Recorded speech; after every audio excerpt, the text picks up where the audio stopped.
आप शिक्षा मंत्री है, कोई सड़क पर चलता हुआ आदमी नहीं है जहाँ तहाँ जो बात छेड़ दी। गैर जरूरी बयान टयान दे करके आपको कुछ मिलने वाला नहीं है, समझ, इससे आपकी फजीहत। बिहार सरकार के शिक्षा मंत्री प्रोफेसर चंद्रशेखर एक बार फिर से रामचरितमानस को लेकर बयान दिया है। हमारे साथ इस मसले पर बात करने के लिए भाकपा माले के विधायक दल के नेता महबूब आलम हैं। बात करेंगे। सर, कैसे देखते हैं इस बयान को? फिर से रामचरितमानस को लेकर बयान दिया शिक्षा मंत्री ने। अरे इनका पटाक्षेप कीजिए आप। ये रामचरितमानस एक महाग्रंथ है, महाकाव्य है, जिनकी रचना महान कवि गोस्वामी तुलसीदास जी ने मुगलों के ज़माने में, सम्राट अकबर के ज़माने में उनकी रचना की।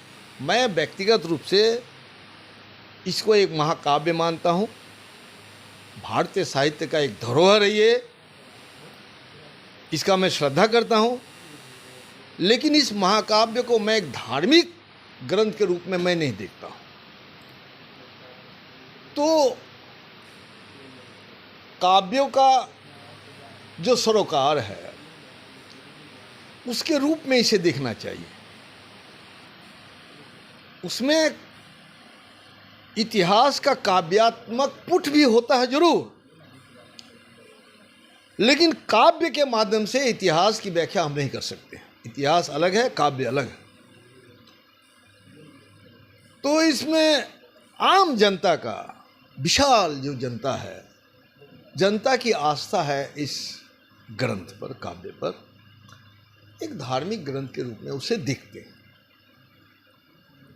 इस आस्था को चोट करना वाजिब है? आप बताइए। वाजिब है?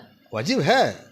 इसलिए मैं बोलता हूँ कि जो विसंगतियाँ हैं, जो कुरीतियाँ हैं, जो रूढ़िवादिता रही है, और इस काव्य में भी उनको प्रशंसा के रूप में अगर व्याख्या किया गया है, तो हमें जनता के बीच में जाकर के अपनी गतिविधि से, अपनी राजनीति ही सबसे श्रेष्ठ गतिविधि है, गतिविधि से हमको जनता को समृद्ध करना चाहिए, शिक्षित करना चाहिए, जागरूक करना चाहिए। और जनता जागरूक हो रही है आहिस्ते आहिस्ते। इनके बयान को कैसे देखते हैं? इनके बयान को हम देखते ही बचकाना बयान है। शिक्षा मंत्री हैं आप शिक्षा मंत्री है, कोई सड़क पर चलता हुआ आदमी नहीं है जहाँ तहाँ जो बात छेड़ दीजिए। शिक्षा को दुरुस्त करने की जिम्मेदारी है आपकी। और तुलसीदास के इस महाकाव्य के दोहे को हमारे शिक्षा विभाग ने साहित्यिक विषयों में इनको रखा भी है।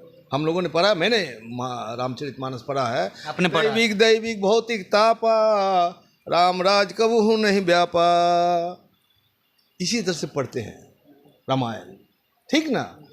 तो इसको छेड़ने की क्या जरूरत है?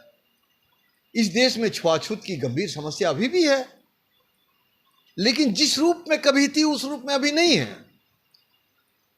तो शिक्षित होते गए लोग, अपने अधिकार के प्रति जागरूकता बढ़ी। बाबा साहेब अम्बेडकर ने संविधान दिया महान, और इस संविधान ने सबको बराबर हक दिया, नारियों को बराबर हक दिया, मान सम्मान अभी भी उन्हें नहीं मिलता है। तो उस दिशा में हमें काम करना चाहिए। लेकिन बार बार शिक्षा मंत्री होकर और ये बयान देना रामचरितमानस पर, तो कहीं ना कहीं लगता है कि महागठबंधन में कुछ कमियां हो सकती है, वोट बैंक में भी थोड़ा गिरावट हो सकती है। कोई वोट बैंक में गिरावट नहीं होगी। और आप लोगों से मैं निवेदन करना चाहता हूँ, इन सब चीज़ों को इग्नोर कीजिए। अभी जो पटना में स्ट्रीट वेंडर्स को उजाड़ा जा रहा है, उन मुद्दों पर आइए आप। और शिक्षा मंत्री को हम कहना चाहेंगे, जो अभी अभ्यर्थियों की नियुक्ति का जो सवाल है उसको दुरुस्त कीजिए आप। जो बीपीएससी और शिक्षा विभाग के जो सचिव का जो कॉन्ट्राडिक्शन है उसको दुरुस्त कीजिए और बहाल कीजिए। आप डिक्लेयर कीजिए कि इतना तारीख तक मैंने 4 लाख शिक्षक या 2 लाख शिक्षक बहाल कर दिया। उर्दू टीईटी, बंगाली टीईटी की जो परीक्षा का रिजल्ट आपने दिया नहीं, क्यों नहीं दिया भाई? ये जिम्मेदारी आपकी है, इसको देखिए आप।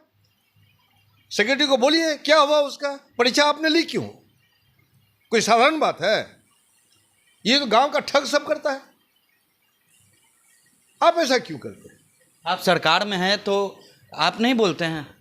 हम लोग सरकार में नहीं है, ये भी बात आप लोग स्पष्ट आप लोग को कर दे। सरकार में आप लोग हैं, सरकार में हम लोग महागठबंधन के पात्र हैं आप लोग। जो महागठबंधन को हम समर्थन करते हैं, बिल्कुल महागठबंधन के पात्र हम लोग हैं जरूर, और महागठबंधन को निर्माण करने में हमारी अहम अग्रणी भूमिका रही है, लेकिन सरकार में हम लोग नहीं है। तो सरकार में नहीं रहने की वजह से हम इनकार नहीं करते हैं। हमारा जो निष्ठा है सरकार के प्रति, महागठबंधन के प्रति, और पूरे देश में जो इंडिया बना है, इसमें कोई आप खोट नहीं आप बता सकते और टूट है। इसलिए हम इनसे निवेदन करते हैं कि मुद्दों पर बात कीजिए। जो विभाग है आपका, विभाग पर आइए। जो व्यापक हाहाकार मचा हुआ है अभ्यर्थियों में, शिक्षकों में, जो अराजकता फैली हुई है, ये अराजकता झटके से ठीक नहीं होगा। इसको दुरुस्त कीजिए। आप सेक्रेटरी के साथ बैठिए, बीपीएससी के चेयरमैन के साथ बैठिए, और जिससे बिहार के नौजवानों को लगे कि बिल्कुल हमारी सरकार हमारे भविष्य के प्रति चिंतित है, और एक सकारात्मक जो पहलकदमी शुरू हुई है, ये आने वाला आपको 2 महीना में या 3 महीना में ये साफ हो जाएगा, जो माननीय मुख्यमंत्री ने भी कहा है। तो इसके लिए उसको पहल करना चाहिए। गैर जरूरी बयान टयान दे करके आपको कुछ मिलने वाला नहीं है, समझ, इससे आपकी फजीयत हो रही है। चलिए, तो ये थे हमारे साथ बात करने के लिए महबूब आलम, जिन्होंने साफ तौर पे शिक्षा मंत्री को कह दिया है कि अपने विभाग से मतलब रखिए, ये सब अनर्गल बयान न दे। फिलहाल इस खबर में इतना ही। खबरों के साथ बने रहें और देखते रहें फर्स्ट बिहार झारखंड।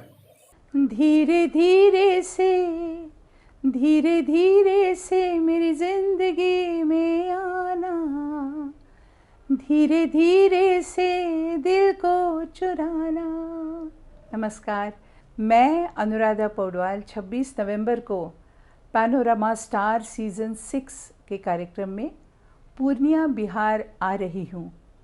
मुझे पैनोरमा ग्रुप के निर्देशक संजीव मिश्रा जी ने बुलाया है, तो हम सब मिलते हैं पैनोरमा ई होम्स में शाम 7 बजे।